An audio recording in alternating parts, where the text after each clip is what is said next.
Hola. Bienvenidos a mi canal. Hoy hablaremos sobre el bruxismo. El bruxismo es un acto inconsciente mediante el cual se aprietan o rechinan los dientes, ya sea durante la noche, bruxismo nocturno, o por el día, bruxismo diurno. Esta acción es una de las maneras que tiene el cuerpo para descargar la tensión que acumula. Es más común que se produzca a lo largo de las horas de descanso y, por lo tanto, suele resultar muy difícil de controlar. ¿Cómo inicia?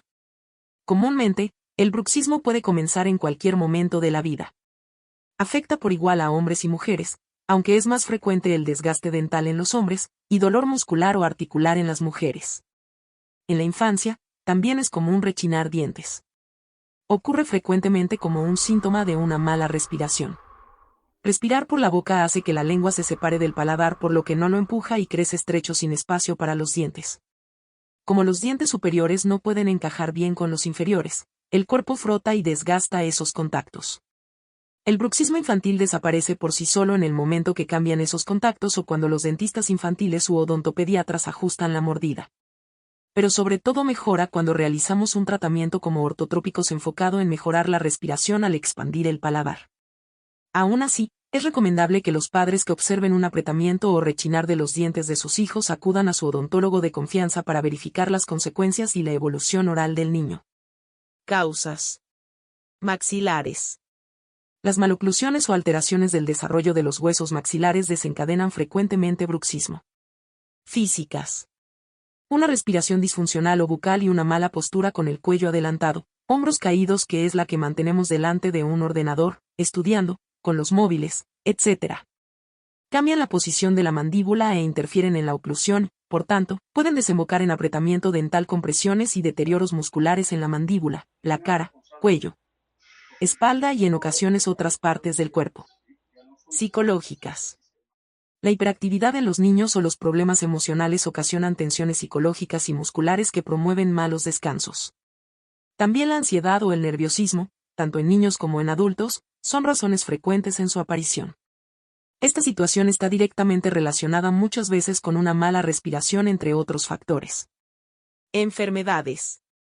El Parkinson, la demencia y la epilepsia, así como diversos trastornos nocturnos, apneas, pesadillas o desórdenes en el descanso, dan lugar a una elevada angustia psicosomática que se revierte en los músculos y el sistema nervioso. Factores externos. El consumo de medicamentos, alcohol o drogas puede crear efectos secundarios y alterar las condiciones mandibulares. Consecuencia.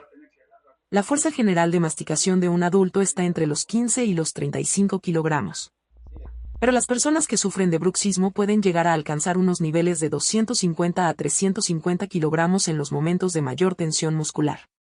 A largo plazo, estas presiones y rozamientos continuados provocan que las piezas dentales se desgasten o se rompan.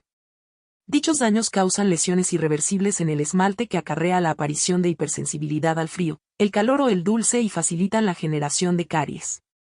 También pueden propiciar movilidad dentaria e incluso la posibilidad de que se termine rompiendo alguna parte de la corona dental. Asimismo, esa rotura del esmalte y el desgaste coronario disminuye el tamaño de los dientes, creando con ello problemas estéticos. Pero el bruxismo no solo tiene repercusiones en los dientes, la mucosa gingival también sufre esa presión extrema, haciendo que se den inflamaciones y recesiones en las encías.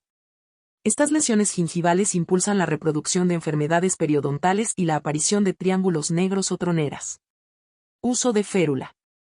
La principal medida para frenar el bruxismo es diseñar una férula de descarga que relaje la boca del paciente. Estos aparatos no eliminan el bruxismo, pero sí amortigua sus repercusiones. Son placas de quita y pon que normalmente se usan a la hora de dormir. Se fabrican en resina de manera personalizada en base al diagnóstico radiológico mediante un escáner del cuello y de cabeza, con el objetivo de que se ajusten a la perfección a la dentadura del paciente. Se busca que el paciente la lleve al menos durante 8 horas al día y así reducir las sobrecargas o fuerzas excesivas musculares, a la vez que se salvaguardan los propios dientes y la articulación temporomandibular. Fisioterapia. También se deben pautar ejercicios de estiramiento para realizar todos los días. Es necesaria la evaluación por un fisioterapeuta de los músculos del cuello, los hombros y la cara, para relajar la estructura masticatoria. Reducir el estrés. Otras medidas para prevenir o disminuir el bruxismo pueden ser hacer ejercicio físico para liberar el estrés diario, evitar la ingesta de café y bebidas energéticas, aprender pilates, yoga, meditación o adquirir hábitos de vida más saludables, como abandonar el tabaco o mantener una dieta equilibrada. Si te gustó este video, dale like, suscríbete y comenta cualquier duda.